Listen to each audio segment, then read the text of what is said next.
नमस्कार। Tax with Ashwani में आपका स्वागत है। शनिवार का दिन है। आज हम बात करेंगे कि पिछले वीक में टैक्सेशन से रिलेटेड क्या क्या बदलाव हुए, क्या क्या हैपनिंग्स हुई, उस पर हम चर्चा करेंगे। मार्च 2026 का जीएसटी कलेक्शन का डेटा आ गया, जो कि 2 लाख रुपए से 2 लाख करोड़ से ऊपर का है।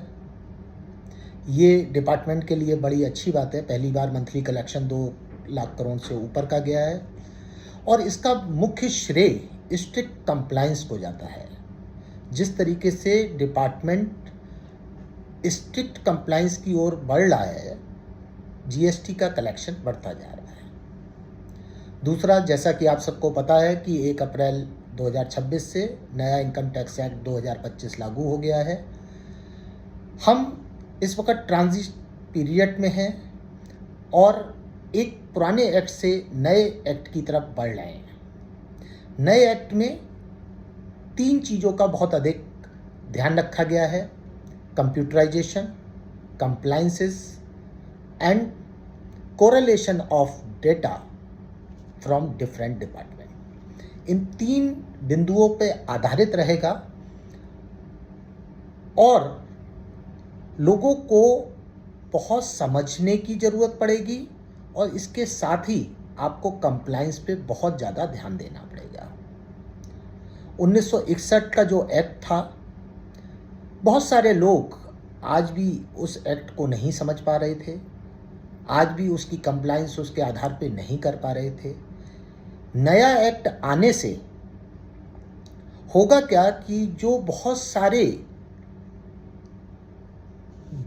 लोग जो प्रोफेशनल लोग नहीं हैं और जो इस वर्क को करते थे, कुछ अकाउंटेंट लोग करते थे, कुछ यूं ही जरा सी कंप्यूटर की नॉलेज होती थी, वो लोग भी इस काम को करते थे, उनको तो बहुत ज़्यादा प्रॉब्लम होगी, क्योंकि वो एक्सपीरियंस के आधार पे काम करते थे, उनको लीगल टैक्स लॉ की नॉलेज नहीं होती थी। नए एक्ट में सारा फॉर्म बदलाव हो गया, प्रोसीजर का बदलाव हो गया और सरकार की मंशा पूरी तरीके से चेंज हो गई।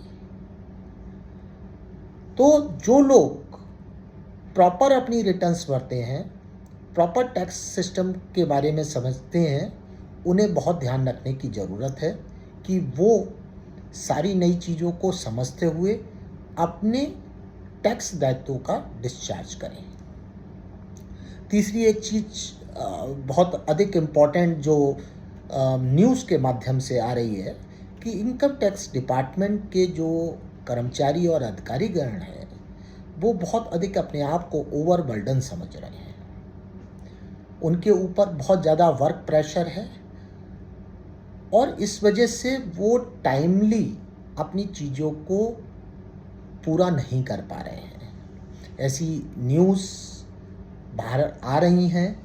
इस तरीके का डिपार्टमेंट के अंदर रिसेंटमेंट देखने को मिल रहा है और अगर किसी भी जगह आप पे स्ट्रेस होता है तो वो स्ट्रेस आपकी वर्क में दिखता है।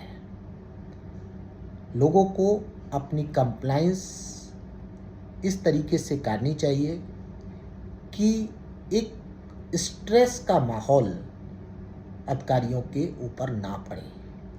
जब भी कोई नोटिस आता है या आप कोई भी कार्रवाई में आप उसकी कंप्लायंस कर रहे हैं, तो इस तरीके से ना कीजिए कि उसके ऊपर स्ट्रेस बने। आप सीधे सिंपल शब्दों में अपनी बात को कहने की कोशिश कीजिए, जिससे आपकी बात वहाँ तक पहुँचे। धन्यवाद। आज के लिए इतना ही काफ़ी।